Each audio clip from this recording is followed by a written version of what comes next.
Hi there. Welcome to my YouTube channel. I'm your host, Praying Medic. Here's today's message. For those of you who don't know who George Webb is, I'm going to give you just a quick background. For about, 8 months now, George has been doing a series of YouTube videos. It started out with the title, Where is Eric Braverman? Eric Braverman was the former CEO of the Clinton Foundation, and he went missing. And for the first 30 days or so of this series of videos, George was tracking down leads and investigating what may have happened to Eric Braverman.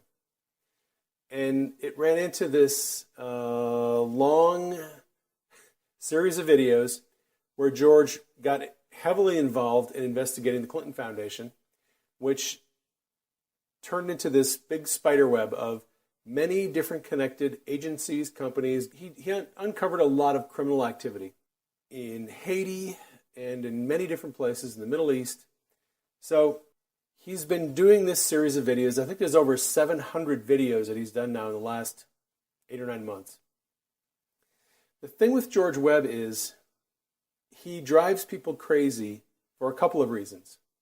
For those of you who don't know, he switched over some of his broadcasting to Periscope. So in addition to doing the little daily now 3 or 4 or 5 or 12 small 2 or 3 minute YouTube videos, he's doing longer Periscopes. And he teamed up with Jason Goodman, and he's also an investigator. And they have been collaborating the last, week or so, or 2 weeks, putting their heads together because they're getting close. They're getting close to something. Right now, it's kind of turned to, the investigation has turned back to Seth Rich, and now Eric Braverman is back in the picture again. He had been gone for a while. George and Jason and everybody who's doing this citizen journalism investigation is at risk because they are investigating people who are very powerful and are not afraid to take out their enemies. There are already a lot of people who have died from suspicious circumstances. So what they're doing is dangerous. But the reasons why George Webb will drive you crazy is his personality type. George Webb is the personality type that David Kersey calls the rational architect.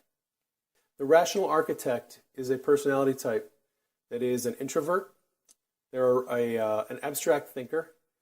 These people are very logic-driven. They're very scientific. They tend to be very analytical. They are not always the best communicators when it comes to communicating with people in a social environment or group. Rational personality types tend to be somewhat socially clumsy. They don't always pick up on subtle social cues.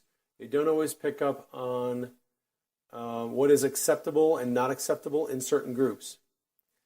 They tend to be very intelligent, but they also tend to be a little bit late and slow in picking up on social cues. So what you notice with George Webb as he's going through the YouTube videos, he is pointing his camera at his laptop and he's trying to explain to you what he's found, the connections, the people, the places. He's pointing out all the news articles. He's showing you all the research he's done. But you never see his face, at least not for the first 3 or 4 months. You never saw his face. You saw the computer screen, and he would flip from window to window, tab to tab on the computer screen, and he'd show you what was going on. A few months ago, people got concerned that maybe he was getting in too deep, and so they were asking for proof of life. So George started doing some proof of life videos where he's actually producing a short video of himself, telling what day it was and some recent events that happened. So people knew he was still alive. But it's obvious that George is not an extrovert. He is an introvert. He doesn't like being on camera. This personality type is very good at systems analysis. The rational architect is a personality type where everything has to be logical. Things need to make sense to them. And if something does not make sense, if something is not logical or rational, there's a little red flag that goes off in their brain that says, that does not compute. That does not make sense. Something is wrong here.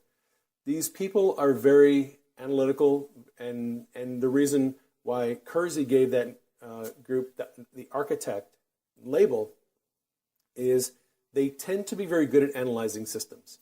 So they tend to be people who are architects, who are engineers, who are software programmers. My stepson, Carl, is this personality type. He is an electrical engineer. George Webb has a history in computer systems. He used to work for a company that did software, computer software and systems and servers. Okay, that is in keeping with this personality type. They look at systems and they see how things fit together into a system. To me, it is very interesting that God chose George Webb to be the person who would investigate and analyze this incredibly complex system of interrelated people, nonprofit organizations, government organizations, private companies involved in this elaborate web of corruption, blackmail, murder, extortion, sex crimes, you name it.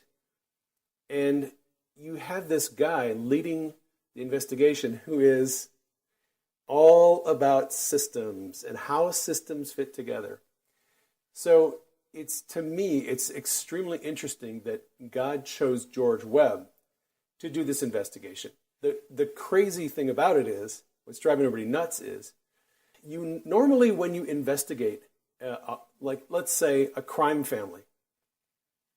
So you have a crime family, you have a syndicate, you have a bunch of players, you have some bosses and some lower level people, and you go and do some investigation. You find out how are they doing this. You get information, you get personal documents, you take photographs, you interview people.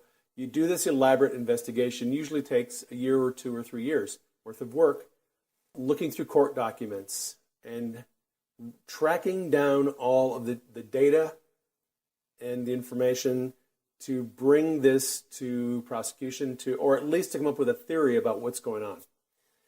Normally, that information is not given to the public until the investigation has been done, and a person will then take all that information and write an article or a series of articles, or maybe a book, on the investigation, what they found, what their conclusions were. It'll go to a jury, right? Normally, you don't see the investigation work. You read about it after the investigation is done. What you're seeing with George Webb is you're watching the investigation go on every day. Not now, for the first 5 or 6 months on YouTube, George would do his investigation, and then he would report at the end of the day on a computer screen, this is what I found. Here's a trail, here are the breadcrumbs, here are the websites I checked out, here's the information, here's all the articles. At that time, you weren't seeing the investigation minute by minute, you were seeing it day by day. And along the way, George recruited a few hundred people who were working with him. So he has people in law enforcement, people who are data analysts, people who were in all walks of life, who have all kinds of information. And they're giving George information along the way. They're feeding him data. They're giving him breadcrumbs. They're connecting the dots. What happened was George's investigation turned into a crowdsourced investigation. I don't know that there's ever been an investigation like this. What's happening is several thousand people now are crowdsourcing an investigation. It's a little bit like what happens on 4chan or 8chan or Reddit, where you have threads where people bring in all the information, the links, the videos that they have on a subject.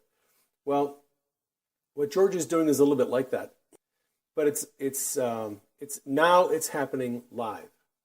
He has moved his investigation onto YouTube and Periscope, and he's doing live videos where he's telling people, you can call me. Here's my phone number. You can email me. You can call Jason. You can email Jason. And he's getting Skype calls, and you're watching it happen live. and you're hearing the people on speakerphone, and you're watching how the investigation is developing. You're seeing the dead ends. You're seeing the false flags. You're seeing the disinformation. I watched the other night on Periscope a couple of George's videos, and it was crazy. He was drunk. He had 3 or 4 glasses of Merlot wine, and he was pretty sloshed, and he was getting into a very heated discussion with Kim.com. Kim.com got on the Periscope, and they were talking back and forth, and Kim wanted George to do something a certain way, and George was like, no, let's not do it that way.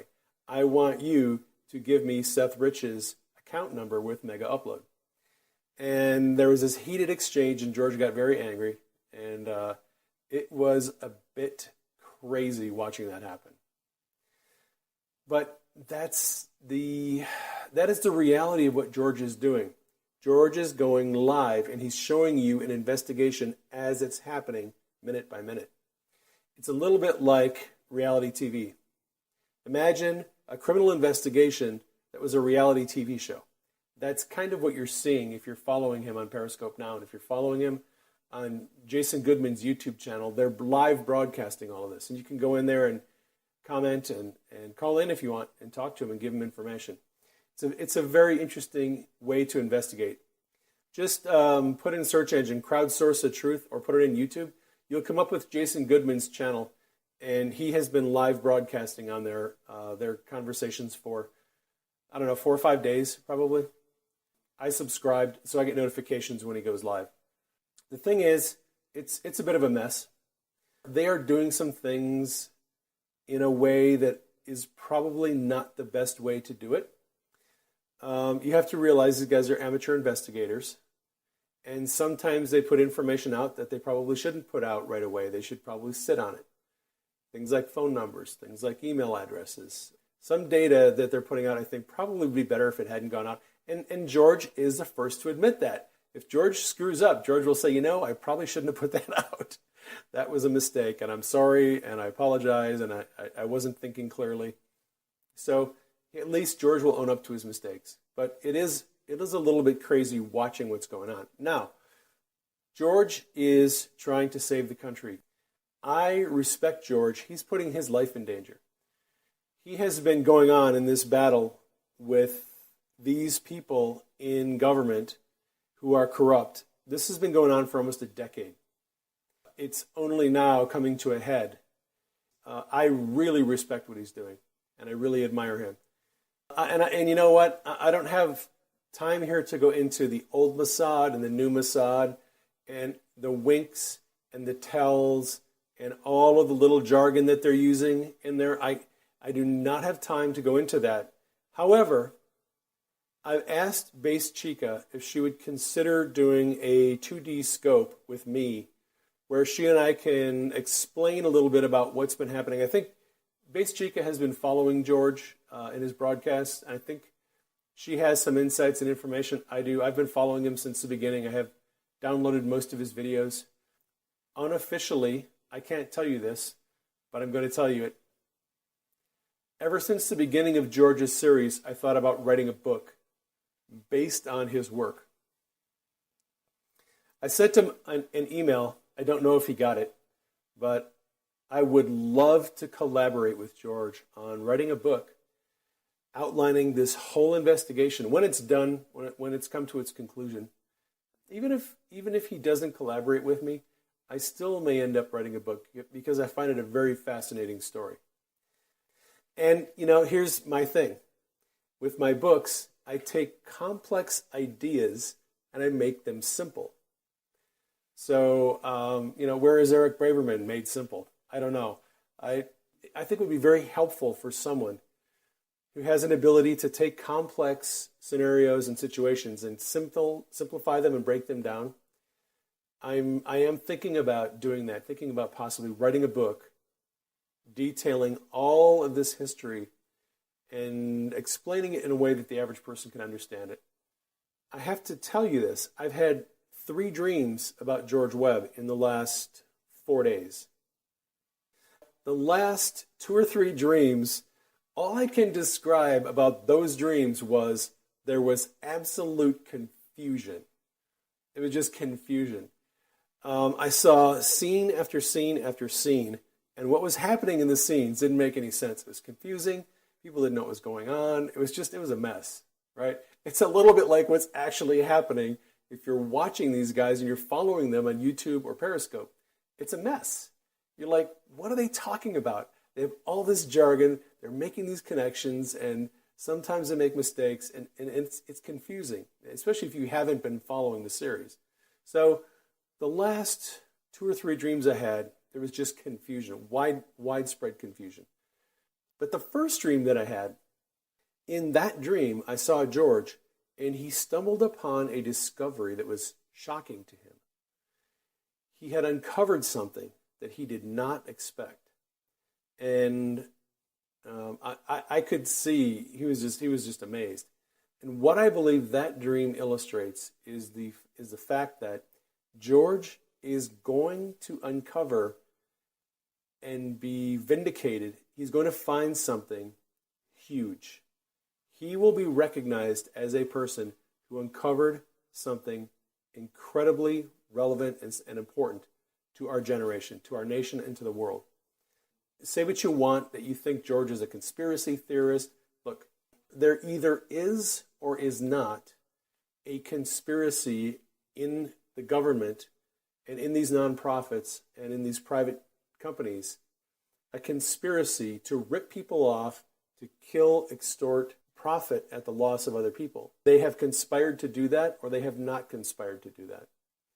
And George is working on the theory that there is a conspiracy among these agencies to do all this stuff. So you can call it conspiracy theory if you want to. That's fine. But I believe his work is going to be vindicated, and I believe it's not just about Seth Rich, and it's not just about Eric Braverman. It's not just about the Iwan brothers, which, by the way, the Iwan brothers are making a splash. That story is not going away. It is leaking out. The people involved in the House, Congress, are very, very nervous about what's going on with the Iwan brothers. Okay?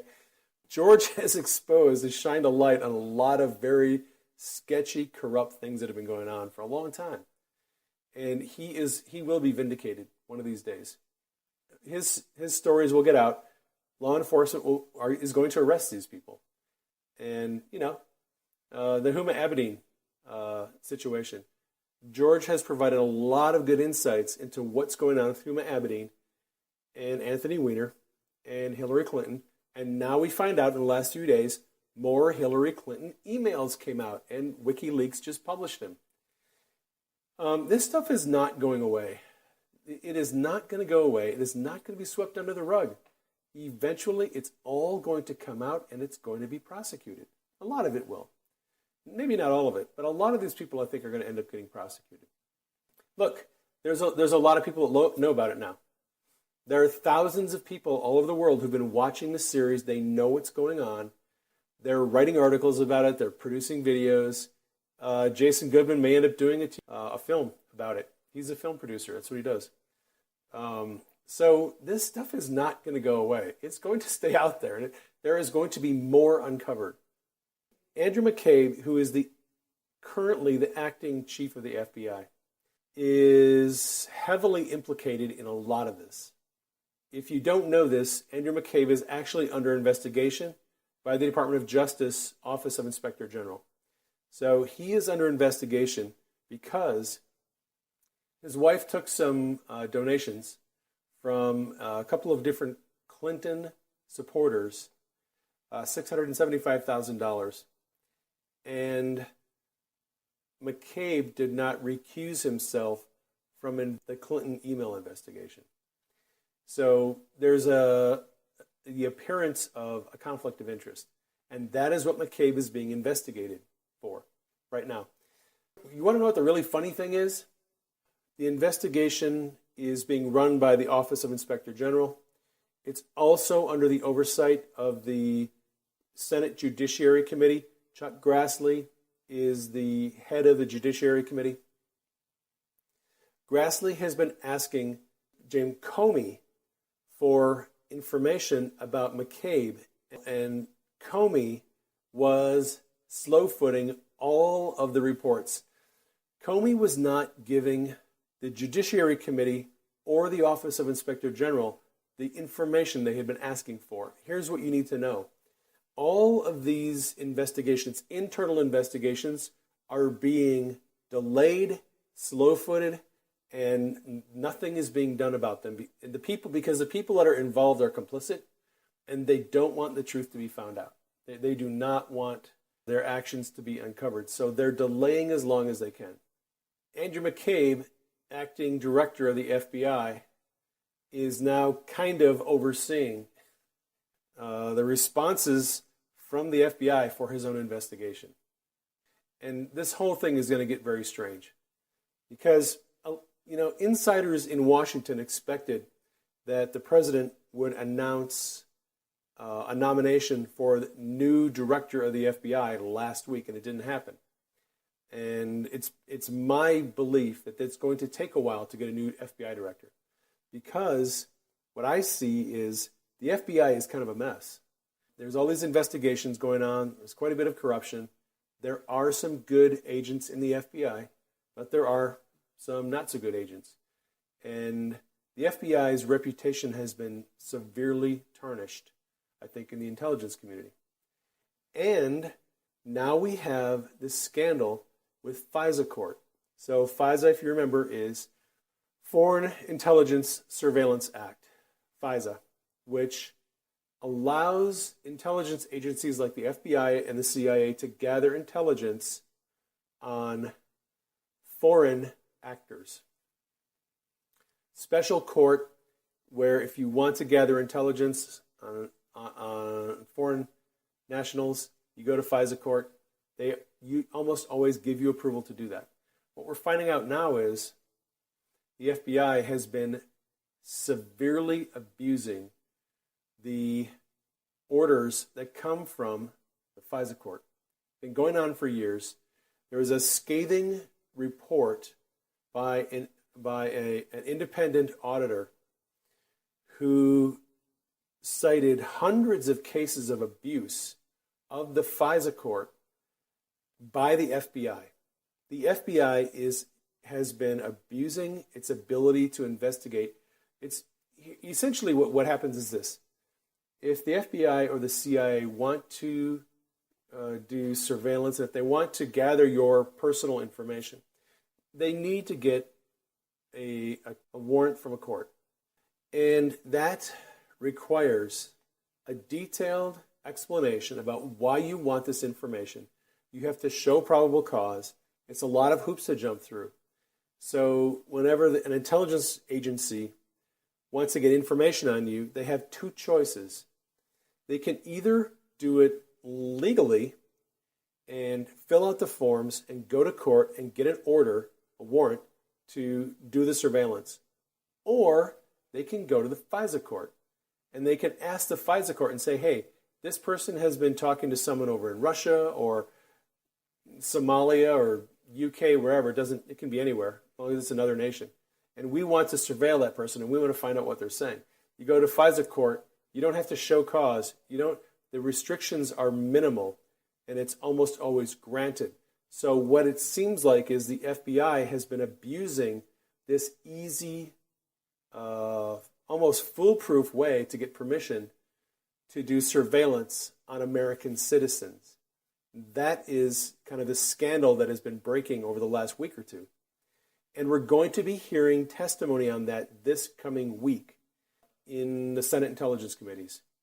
So, on Wednesday, Andrew McCabe, Rod Rosenstein, Dan Coates, who's the Director of National Intelligence, and Mike Rogers, who's the Director of the NSA, are all going to be in intelligence hearings giving testimony about what is happening with the FISA courts and the warrants and the surveillance, and why hasn't anything changed? Why do these abuses continue? That is what's going to happen on Wednesday. And the other thing is, So Rod Rosenstein is the new Deputy Attorney General under Jeff Sessions. Rosenstein will be going in to answer questions probably about why he felt James Comey needed to be fired. There's two things that they're investigating here. They're trying to get at the Russia-Trump investigation. Some testimony will be concerning that, and some testimony will be concerning the FISA court. So with McCabe and Rosenstein, it's probably going to be mostly focused on the firing of Comey. McCabe will be answering questions about what's been happening in the FBI since his firing. And was there attempts by Trump or anyone to stop the investigation into the Trump-Russia thing? Okay, the Trump-Russia investigation is a big issue right now. So they'll be questioning McCabe, wanting to know if he has been aware of any attempts to stop the investigation. McCabe has already testified, and there has not been any attempts to stop the investigation. We had that sworn testimony under oath in previous hearings. Rosenstein will also be asked questions about his rationale and what he observed about McCabe and why was McCabe fired. Because they're trying to find out, did Trump fire Comey as retaliation or as a way to stop this investigation? That's what they're trying to get at. Okay, so that's going to be happening on Wednesday. Dan Coates, who is Director of National Intelligence, and Mike Rogers, NSA, they will also be testifying on Wednesday. That's probably going to be more related to FISA, surveillance, use of intelligence, unmasking, who has been unmasked. We saw this with Brennan and Clapper a couple weeks ago. So now Coates and Rogers are going to be put up, and they're going to be asking these guys questions. Who was unmasked? How often? What were the purposes? And again, this is an open hearing, so don't expect a lot of information to come out. It's open to the public. And this may be just a whole lot of YouTube theater. I don't know if they're just going to say, can't answer that, it's classified, have to go to a closed hearing. We'll see. I don't expect that there's going to be a lot of forthcoming information on that. There may be. If they don't get the answers they want in the open hearing, they'll have a closed hearing and they'll go and get the answers that they need. Now, Comey is scheduled to testify on Thursday, the day after McCabe, Rosenstein, Coates, and Rogers testify. Comey is scheduled to testify the next day.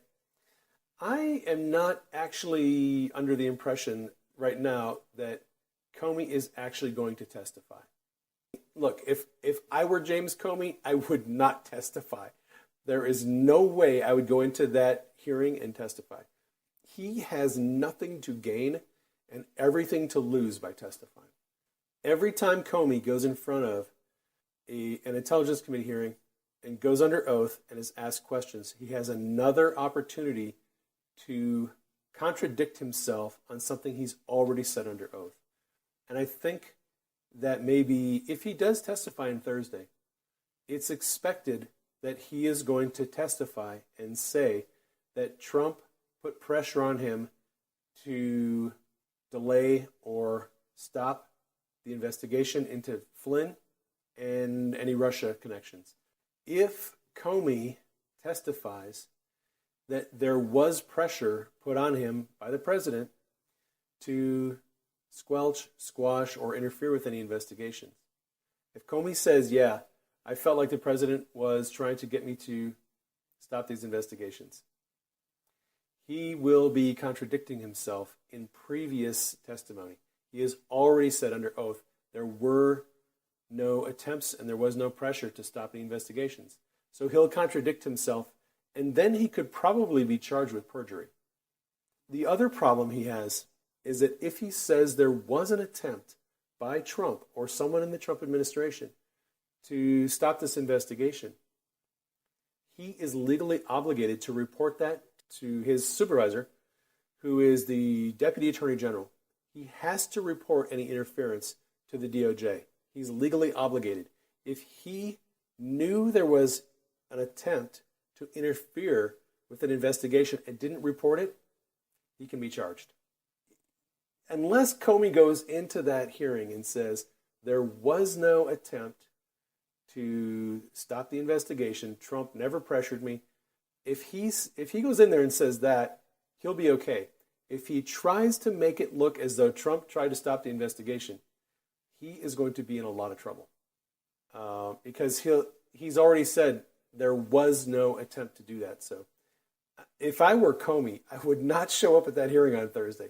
He can talk to Robert Mueller, who is this special counsel, and have Mueller say, hey, you can't testify or something. I would find a way to get out of that. But if Comey goes in and testifies on Thursday, he is taking a huge risk of essentially political suicide. So I guess we're going to see what happens. The other thing to think about this week is, now we know last week the story was broken that Devin Nunes, who is the chair of the House Intelligence Committee, Nunes subpoenaed the FBI, CIA, and NSA wanting to know who was unmasked by John Brennan, Susan Rice, and Samantha Power during 2016. So the Intelligence Committee is getting into more of this unmasking. They want to know the names of the people that were unmasked by Brennan, Rice, and Power. Power was a former ambassador to the UN. And people are kind of wondering, like, why would the ambassador to the UN have any reason to have somebody's name unmasked in an intelligence gathering? So Nunes has put out a subpoena to get that information. And to make matters worse, the FBI is actually under order to produce a report concerning their compliance with the FISA court. They have to produce a report, and this report has been demanded over and over and over again and hasn't shown up. I think the date for that FISA report is coming up in the next couple of weeks. I think it might be June 12th or June 17th. If that report comes out, we'll know a lot more information about what is going on with FISA and the FBI. Look, right now, it's looking as if people like Trey Gowdy and Devin Nunes have a very difficult job ahead of them. It's possible they may be asked not to reauthorize the 702. The 702 is the code for the FISA court warrant. Some people have said that this FISA court is actually not constitutional, and we shouldn't even have this court. They shouldn't be doing this. With the abuses that have come out of the FISA court, there is a very good argument to do away with it completely. And if that happens, it's going to hamper the ability of the intelligence community to gather this information. Not that they can't get the information, but FISA court is a legal process that allows them to do things with the information they have. And because they've abused it, it may get taken away. I would like to wrap this up with an observation about the president. There is a war going on. I call it the deep state war. That's what a lot of us are calling it. There are good people in the deep state. Sometimes they're called the white hats. Okay, if you remember back in days of black and white TV, the good guys wore the white hats, and the bad guys always wore a black hat. That's how you know who the good guys and bad guys were. So there are people in the intelligence community who have noble, benevolent desires, and they want the truth to come out, and they want corruption to be exposed. They're the white hats. And there are some creepy bad guys in the intelligence community. Those are the black hats. There's a war going on between those two groups in the deep state. So the deep state, FBI, CIA, NSA, Defense Department, Homeland Security, State Department, these are career people. They're in there for a long time. They're not elected officials. There is a war going on in the deep state. A significant group of these people, they want Trump gone. When Trump said, I'm going to drain the swamp, he was talking about them. I mean, he was talking about lobbyists and influence peddling and all of that, but a lot of that is connected to the deep state. So Trump is threatening these deep state actors who are corrupt. and they know it, and they want him gone. And the white hats in the deep state, they are trying to help the president, and they're trying to rescue our government from corruption. And that's the war that's going on.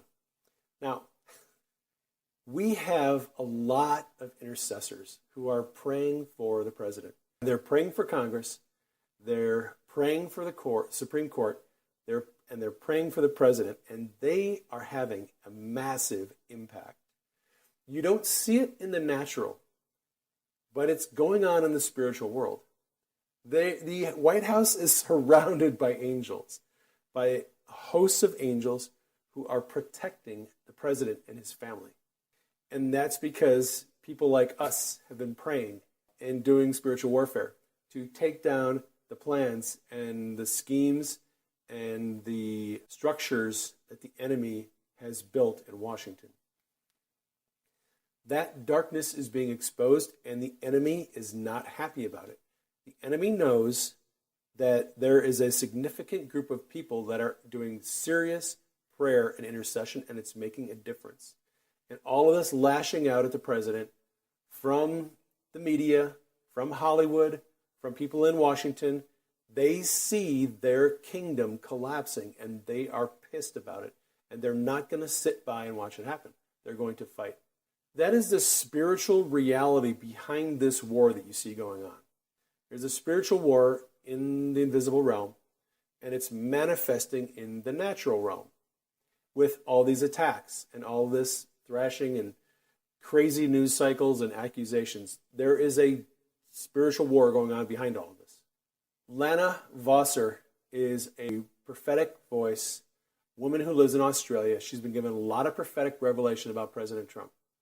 She posted an experience that she had, I think yesterday, maybe the day before. I just read it this morning. She saw President Trump in heaven's strategy room with Jesus, and Jesus was giving the president divine strategies. He unrolled a scroll and showed the president the scroll and said, "It's time to put this strategy into effect now. I'm giving you new strategies."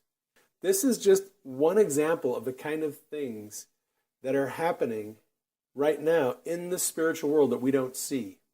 God is working with the president. He is trying to accomplish some goals.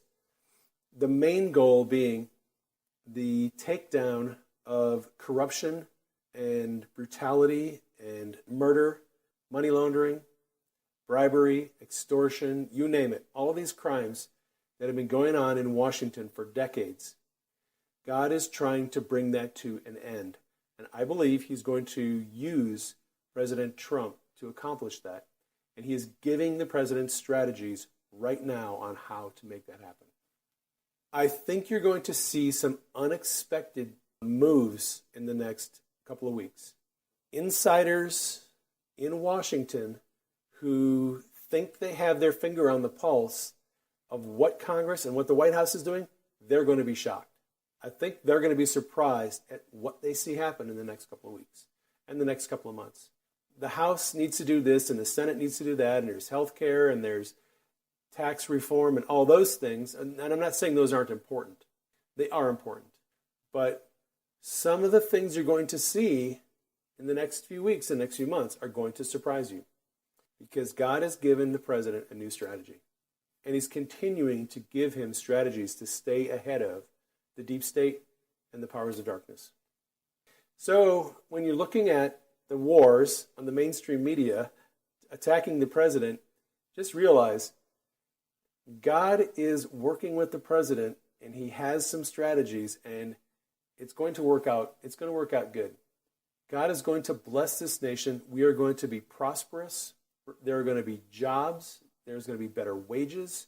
Your investments, your 401k is going to explode, and it's going to be worth more than you thought it would be in 10 years. There are a lot of good things coming to America, and I'm not blowing sunshine up your skirt. I believe everything that I've told you. I absolutely believe that the country is on a good course. It's going to be a little difficult, There are a lot of people who are going to hate what's going on. There's a lot of darkness fighting back against what God is trying to accomplish. But if we keep in prayer, if we continue to surround the White House, surround the President and Congress and the Supreme Court with prayer, and if we are doing our due diligence, God will do what He needs to do to make all of this work out. Do not sit idly by and think there's nothing you can do. Appeal to heaven. That is what our founders did when they won the Revolutionary War and they were bringing our country together and they had to come up with rules and laws. They appealed to heaven and God answered. And God will continue to answer when we appeal to heaven. So don't get discouraged. God's got a plan and it's being revealed. It's being rolled out and you'll see it manifest soon. Well, you guys and gals, cats and kitties out there in Radio Land, love you. You're awesome. Thanks for dropping by. I hope you enjoyed today's message. You might consider sharing it with your friends. You can do that through the links provided below the video. If you have questions or comments, my email address is admin@prayingmedic.com. If you haven't visited my website, I have a lot of articles and videos there that you might want to check out. It's www.prayingmedic.com. You can also connect with me on Facebook and Twitter. Thanks for dropping by, and I hope you'll consider subscribing to my channel.